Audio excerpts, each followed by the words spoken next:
Oke, teman-teman, kita bertemu kembali.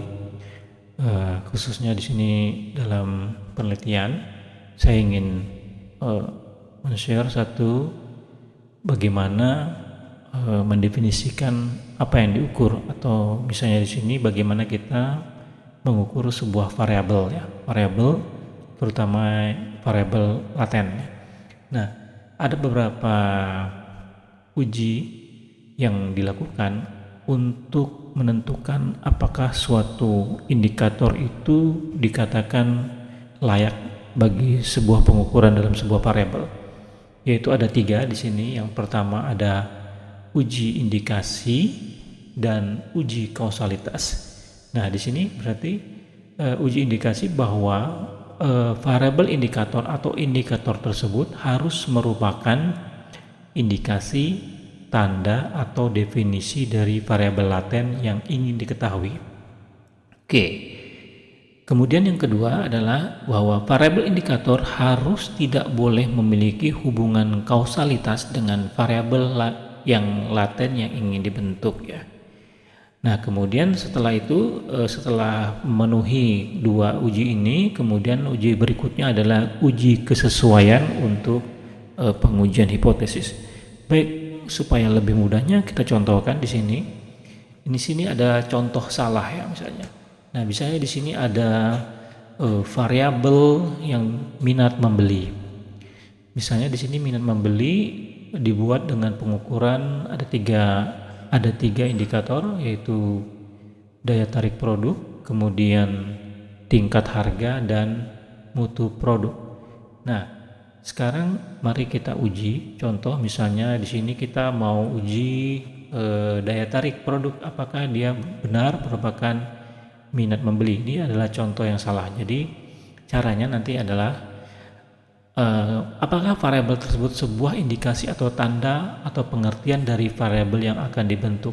Tentunya jawaban yang diharapkan adalah ya. Kemudian apakah terdapat hubungan kausalitas yang logis antara variabel tersebut dengan variabel yang akan dibentuk? Jawaban yang diharapkan tentunya tidak. Kita contohkan misalnya di sini untuk daya tarik produk. Nah, di sini yang pertama kita uji indikasi. Kita buat uji semantiknya. Jadi kalau daya tarik produk yang memiliki daya tarik merupakan tanda atau indikasi adanya minat membeli. Maka kita bisa membuat kesimpulan semantik. Tidak ada pertanda yang logis bahwa sebuah produk yang tampil dengan daya tarik menandakan adanya seseorang memiliki minat membeli. Sehingga di sini kesimpulannya ada tidak logis atau ditolak sebagai indikator. Kemudian kita uji lagi dengan uji kausalitas. Uji semantiknya adalah produk yang tampil dengan daya tarik yang tinggi dapat membangkitkan minat beli. Sehingga kesimpulannya adalah semakin tinggi daya tarik sebuah produk, semakin tinggi minat membeli. Maka kita simpulkan terdapat kausalitas yang logis sehingga ditolak, atau daya tarik ini bukan menjadi indikator dari minat membeli. Nah, mari kita contohkan contoh yang benar, ya. Di sini misalnya minat membeli. Di sini ada 3 indikator, misalnya yang pertama intensitas pencarian informasi, kemudian keinginan segera membeli, kemudian keinginan preferensi, ya. Nah, mari kita coba uji untuk yang pertama, indikator intensitas pencarian informasi. Untuk uji indikasinya kita misalnya orang yang selalu mencari informasi mengenai suatu produk dapat merupakan pertanda kalau orang itu memiliki minat beli yang tinggi. Sehingga kita di sini bisa simpulkan bahwa ada pertanda yang logis bahwa yang intensif mencari informasi mengenai sebuah produk menandakan adanya minat untuk membeli. Sehingga di sini bisa kita simpulkan logis dan dapat diterima sebagai indikator. Nah, kemudian kita uji kausalitas, yaitu adalah orang yang intensif mencari informasi mengenai suatu produk akan mengakibatkan tingginya minat membeli produk.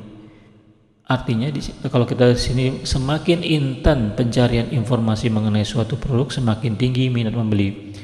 Ini kita simpulkan adalah kausalitasnya yang sangat dipaksakan sehingga tidak ada hubungan kausalitas yang logis, atau di sini bisa dapat dikatakan sebagai indikator. Nah, setelah dua hal ini memenuhi, kemudian berikutnya adalah kita melakukan uji kesesuaian untuk pengujian hipotesis, yaitu apakah indikator yang digunakan dalam dua atau lebih variabel yang dihipotesiskan sesuai dengan untuk menguji hipotesis yang dikembangkan ya. Ini misalnya seperti ini, yang ada model seperti ini, apakah indikator ini memiliki kesesuaian terhadap indikator yang dituju atau dipengaruhi, misalnya daya tarik desain produk, kemudian di sini mempengaruhi minat membeli. Jadi kita cek ini ya, apakah indikator satu ini memiliki kesesuaian dengan indikator di minat membeli. Jadi ini contoh misalnya, ini misalnya minat membeli di sini mempengaruhi variabelnya adalah keputusan pembelian. Nah, tadi kita contoh misalnya intensitas pencarian informasi, kemudian di sini katakanlah keputusan pembelian itu ada 3 indikator, misalnya ada kemantapan membeli tanpa pertimbangan, berani mengambil risiko pembelian. Nah, masing-masing indikator ini kita cek, kita hubungkan dengan indikator yang dipengaruhi apakah memiliki hubungan kesesuaian secara kausalitas. Contoh misalnya intensitas pencarian informasi terhadap kemantapan membeli. Kita uji saja, semakin tinggi intensitas pencarian informasi, semakin tinggi kemantapan membeli. Nampaknya logis sehingga kita bisa masukkan sebagai indikator. Kemudian berikutnya, semakin tinggi intensitas pencarian informasi, semakin tinggi membeli tanpa pertimbangan logis. Ini juga bisa kita simpulkan logis. Dan kemudian semakin tinggi intensitas pencarian informasi, semakin tinggi berani mengambil risiko pembelian logis. Nah, ini juga kita bisa simpulkan secara logis.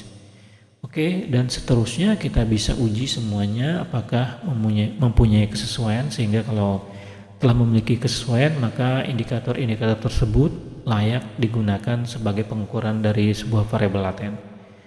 Oke, mungkin demikian yang bisa saya share untuk hari ini. Mudah-mudahan bermanfaat bagi para peneliti, mahasiswa maupun dosen-dosen. Terima kasih mungkin atas perhatiannya. Saya Haris. Assalamualaikum warahmatullahi wabarakatuh.